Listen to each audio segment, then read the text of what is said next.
بسم اللہ الرحمن الرحیم الحمدللہ رب العالمین والصلاة والسلام علی سید الانبیاء والمرسلین وعلی آلہ واصحابہ وعطرتہ اجمعین۔ معزز سامعین و ناظرین، السلام علیکم ورحمۃ اللہ وبرکاتہ۔ ذکر کرتے ہیں صحابہ کرام رضوان اللہ تعالیٰ علیہ مجمعین کا ان مبارک ایام میں کہ وہ صحابہ کرام جن کو خاص طور پہ حضور صلی اللہ علیہ وسلم نے کچھ ڈیوٹیاں تفویض فرمائیں، کچھ مناصب عطا فرمائے، کچھ خاص پروفیشنز اور شعبوں میں انہوں نے ترقی کی ہے، تو ان صحابہ کا ذکر کرتے ہیں تاکہ مختلف جہات صحابہ کی زندگی کی ہمارے سامنے آ سکیں۔ کل ہم نے جو سفیر تھے صحابہ کرام میں سے، سفراء اور ایمبیسیڈرز، ان کا ذکر کیا تھا۔ آج ہم آپ کے سامنے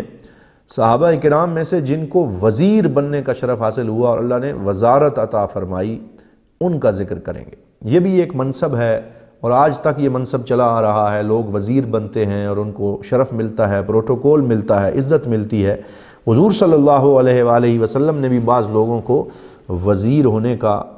شغف اور منصب عطا فرمایا، اور یہ بیان کرنے کا مقصد یہ ہے تاکہ ہمارے نوجوانوں میں بھی یہ شوق پیدا ہو کہ وہ اپنی ہمتوں کو بلند رکھیں، اپنی نیتوں کو اونچا رکھیں اور زندگی میں کامیابی حاصل کرنے کے لیے آگے بڑھیں اور ان میں شوق پیدا ہو جائے۔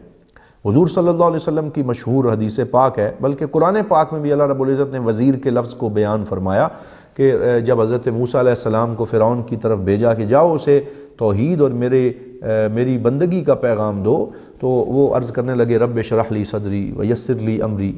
میرے سینے کو کھول دے، شرح صدر عطا فرما، میرے کام کو آسان کر دے، واحلل عقدۃ من لسانی، میری زبان کی گرہ کھول دے، یفقہوا قولی، تاکہ وہ میری بات کو سمجھ سکیں، واجعل لی وزیرا من اہلی، اور میرے گھر میں سے، میری فیملی میں سے کسی کو میرا وزیر بنا دے، جو میرا دست و بازو بنے، میرا معاون بن جائے۔ ہارون اخی اشدد بہ ازری، میرے بھائی ہارون سے میری کمر کو مضبوط فرما۔ تو یہ بھی وزیر کا ایک کنسپٹ قرآن میں ہے۔ اسی طرح اللہ رب العزت نے قرآن پاک میں پھر یہ ارشاد فرمایا کہ وَلَقَدْ آتَيْنَا مُوسَى الْكِتَابَ اور وَجَعَلْنَا مَعَهُ أَخَاهُ هَارُونَ وَزِيرًا، اور ہم نے حضرت موسیٰ کو ہدایت اور کتاب عطا فرمائی اور ان کے بھائی ہارون کو ان کا وزیر بنا دیا۔ یہ قرآن میں بھی تصور موجود ہے۔ اسی طرح حضور صلی اللہ علیہ وسلم کی حدیث میں ہے، سرکار نے صحیح بخاری شریف کی حدیث ہے، حضور نے فرمایا وزیرایا فی السماء و وزیرایا فی الارض، میرے دو وزیر آسمانوں میں ہیں اور دو وزیر زمینوں میں ہیں۔ پوچھا گیا حضور کون ہے؟ تو فرمایا میرے جو آسمانوں میں دو وزیر ہیں وہ جبرائیل اور میکائیل ہیں، اور جو میرے زمین پہ دو وزیر ہیں وہ حضرت ابو بکر اور حضرت عمر رضی اللہ تعالی عنہما ہیں۔ ان کو حضور کا وزیر ہونے کا شرف حاصل ہے، اور یہ ڈیزگنیشن اور منصب خود سرکار دو عالم صلی اللہ علیہ وسلم نے ان صحابہ کرام کو عطا فرمایا۔ اسی طرح سرکار نے ارشاد فرمایا اذا اراد اللہ بالامیر خیرا، جب اللہ تعالیٰ کسی بادشاہ، فرما روا یا امیر سے خیر کا ارادہ فرماتا ہے، جعل لہ وزیر صدق، تو اللہ تعالیٰ اس کے لیے کوئی سچا وزیر بنا دیتا ہے۔ اذا نسی ذکرہ،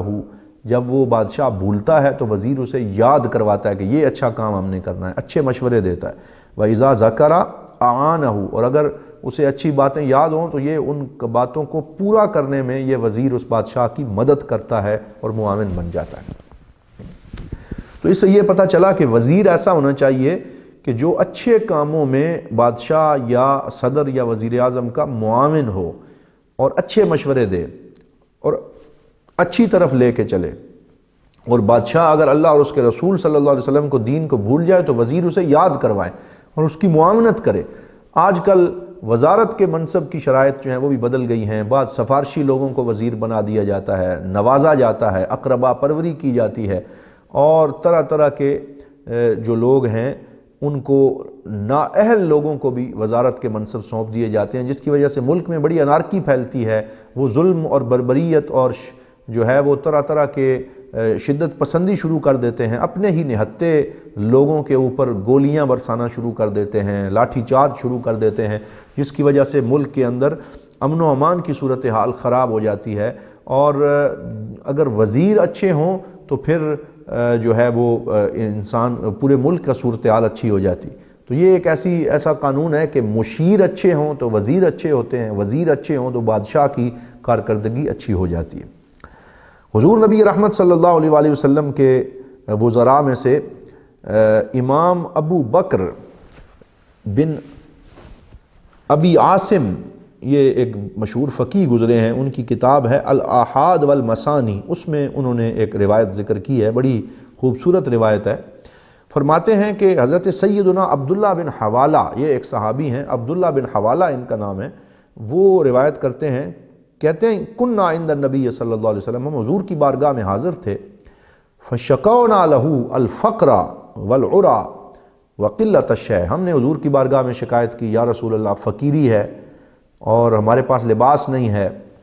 اور چیزوں کی بڑی قلت ہے، غربت ہے، آپ مدد فرمائیں، دعا فرمائیں۔ فقال ابشروا، سرکار نے فرمایا تمہارے لیے خوشخبری ہے، فواللہ لأنا من کثرت الشیء اخوف علیکم من قلتہ، حضور صلی اللہ علیہ وسلم نے فرمایا کہ کثرت آئے گی، کسی زمانے میں بڑی کثرت آ جائے گی، لیکن میں اس کثرت کے بارے میں تمہارے اوپر خوف کھاتا ہوں، یہ قلت تمہارے لیے کثرت سے بہتر ہے، کیونکہ جب کثرت آئے گی، امیری آئے گی، تمہیں اللہ کی یاد بھول جائے گی، تم دنیا پرستی میں مبتلا ہو جاؤ گے، تو یہ قلت تمہارے لیے بہتر ہے، تم اس میں اللہ کی یاد کرو اور اللہ رب العزت کی بارگاہ میں سربسجود رہو۔ واللہ لا یزال ھذا الامر فیکم،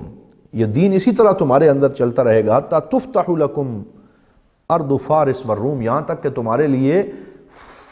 ایران اور روم کی سرزمین فتح ہوگی، وارض حمیر، اور یمن فتح ہوگا، حتی تکونوا اجنادا ثلاثہ، یہاں تک کہ تم 3 لشکروں میں ہو جاؤ گے، جندن فی الشام، ایک لشکر شام میں ہوگا، وجندن فی العراق، ایک عراق میں لڑ رہا ہوگا، وجندن فی الیمن، ایک یمن میں فتوحات کر رہا ہوگا۔ سیدنا عبداللہ بن حوالہ فرماتے ہیں سرکار سے ہم نے عرض کیا یا رسول اللہ من یستطیع الشام، آپ شام میں لشکر بھیجنے کی بات کر رہے ہیں، شام کے ساتھ لڑنے کی کون طاقت رکھتا ہے، کیونکہ وہ اس وقت رومن امپائر کے اندر آتا تھا اور ان کی بڑی قوت تھی اور بڑے قلعے تھے اور بہت زیادہ ان کے پاس مال و دولت اور ان کا ایک سپر پاور ہونے کا روب و دبدبہ اور تنتنا تھا، کون ان سے لڑ سکتا ہے؟ تو حضور صلی اللہ علیہ وسلم نے فرمایا واللہ، تو یہ ان احادیث میں بھی ہے جس میں سرکار نے 3 دفعہ قسم اٹھائی، واللہ لاستحلفنکم اللہ، تو فرمایا میں اللہ کی قسم دے کے تمہارے ساتھ بات کر رہا ہوں اور اللہ کا نبی بات کر رہا ہے، حتی تکون العصابۃ منہم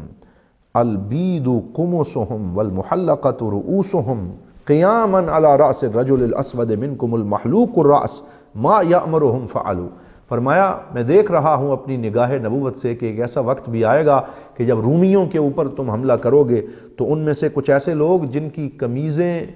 لباس سفید رنگ کے ہوں گے اور ان کے سر منڈے ہوئے ہوں گے اور وہ سارے کے سارے ہاتھ باندھے کھڑے ہوں گے، اور میری امت کا میرا ایک صحابی، میرا ایک غلام جس کا رنگ کالا ہوگا، جس کا سر منڈا ہوا ہوگا، وہ جو بیٹھ کے انہیں حکم دے گا، وہ رومی لوگ جن کی طاقت سے آج تم ڈرتے ہو، وہ میرے غلام کے اشاروں پہ ہر کام کرتے چلے جائیں گے، اس کے